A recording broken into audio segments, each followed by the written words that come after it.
The fact that I get to wake up every day and essentially choose my own destiny, that's all any of us really want when we're incarcerated.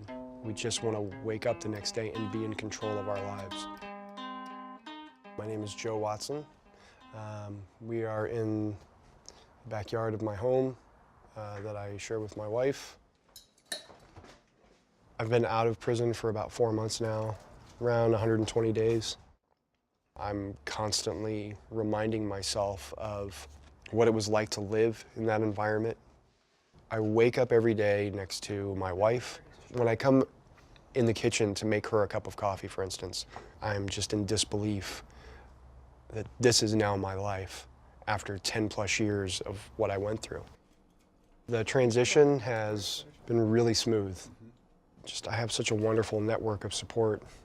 The overwhelming majority of those relationships were forged behind the fences and behind the gates.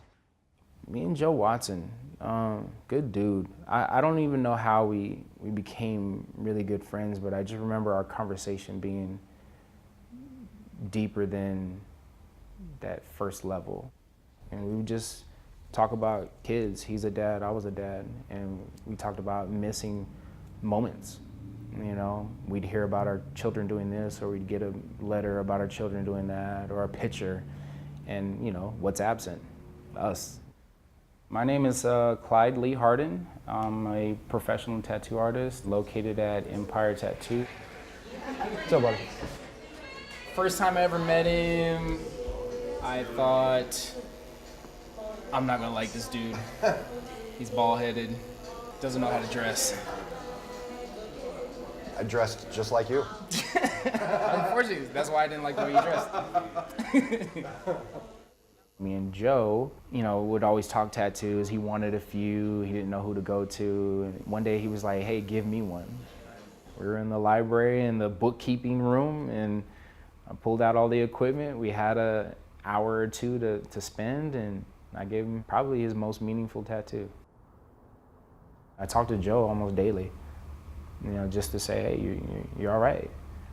You know, oh, I don't have a job yet. Don't worry about it, it's gonna come, you know. You're gonna get 100 no's, but that 101, it's gonna be the yes. The fact that I've done it now a couple of years and it's worked for me, I gotta give that back. And you got your toys? You sure? Family it's what's paramount for me right now. I wake up early, get my workout in or my run in early. And then after that, the kids are up and it's time to, you know, get them moving and get them going in the right direction. At school, daycare, after school programs. Go.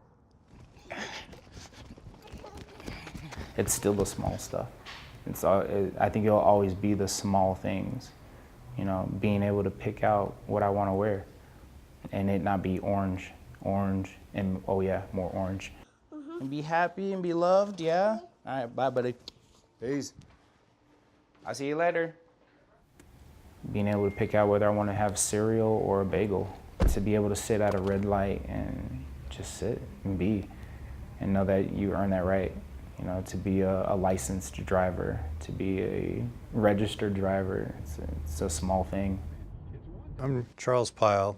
I'm a United States magistrate judge, retired about 6 months ago. And I'm also, in November of 2012, along with Mayor Jonathan Rothschild, started the Second Chance Tucson Coalition to help people with a criminal history successfully reintegrate with the community here in Tucson.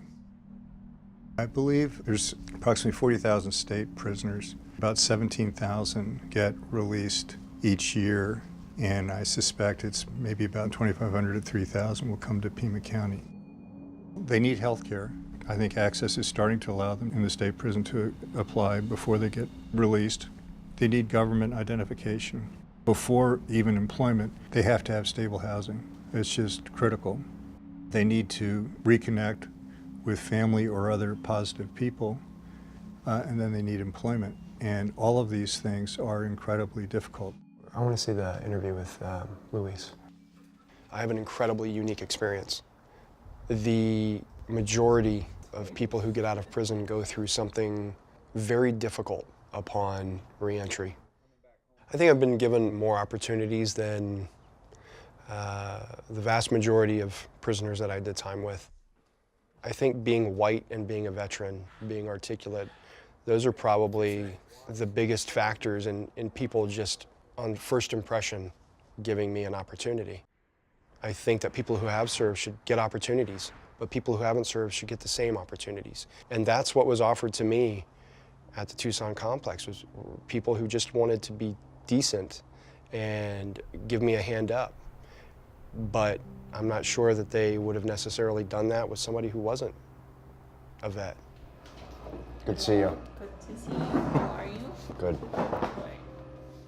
I am definitely still system involved. I am on what's called community supervision until March of 2019. I will see my parole officer once a month. Even if I were still staying at the halfway house, riding the bus to some job that didn't feel purposeful, life would still be great. One of the things that I think employers really need to understand is that it is difficult for these people to get that first job when they're out of prison. And as a result, the people who have had that aha moment and know they've got to change their life around are going to be so grateful for the opportunity that's going to really be able to change their lives. They are going to be your most loyal, hardworking employees. I was out in the middle of the summer pushing a shovel and just happy about it. I was happy that somebody actually gave me a shot.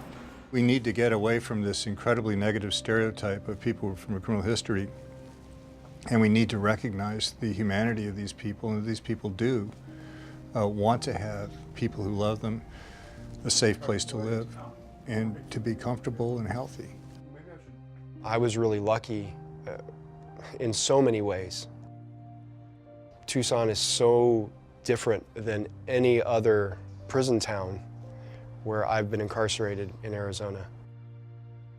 The people in this community really want to take an active role in helping people transition back into the community to re-enter successfully.